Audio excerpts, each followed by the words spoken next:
2012 Chevy Malibu. This car has been shutting off when it gets hot, and pretty quick after it gets hot it just will shut down.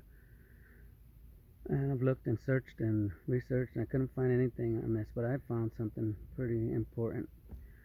This relay down here, this is the fuel pump relay in this bottom right corner of this fuse box here.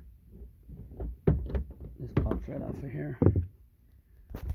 It was real hot to the touch when I first got this car, and I was like, well, sometimes relays get hot, big deal. So I did want to check behind this fuse, check the wiring and stuff back here. So if you pull this little pin back, you can slide this toward the back, it falls right out of there. Simple. If you look here, this wire, this purple wire is what I added. I soldered it in to this terminal here because the one that was in there was so loose. I mean, like, here's an example. Like, if I wiggled this wire, you would look in this inside this little pin in here, and it would just be all over the place. I mean, just really loose. So, and that was this. Now it's a purple. It's a thick purple wire, but it was like a greenish, smaller wire.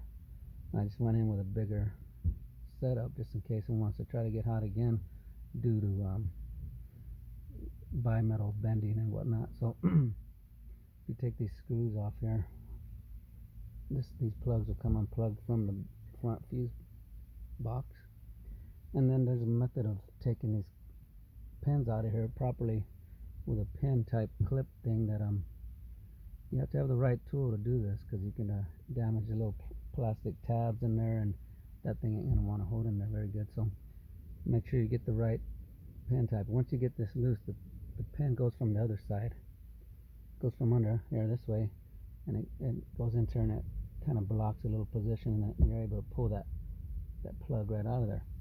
And then you solder in the new one, which I got at the junkyard for next to nothing, and soldered it in there, pushed it back in that clip, locked everything back in, and drove the car. And then now this relay, that fuel pump relay in the bottom, is I mean, to the touch it's not even hot at all. Driving it for 30 miles didn't even get warm at all. But before, like I said, so hot you almost couldn't even touch it. So if you check how hot that relay is first, you'll find that that's probably your problem. You got a connection behind there in the plug. So maybe you can get those terminals and get that fixed right. Hope that helps you. Give me a thumbs up if you would, if this helps you. If it doesn't, I guess don't. But if it does, please give me a thumbs up. And you're welcome. Good luck.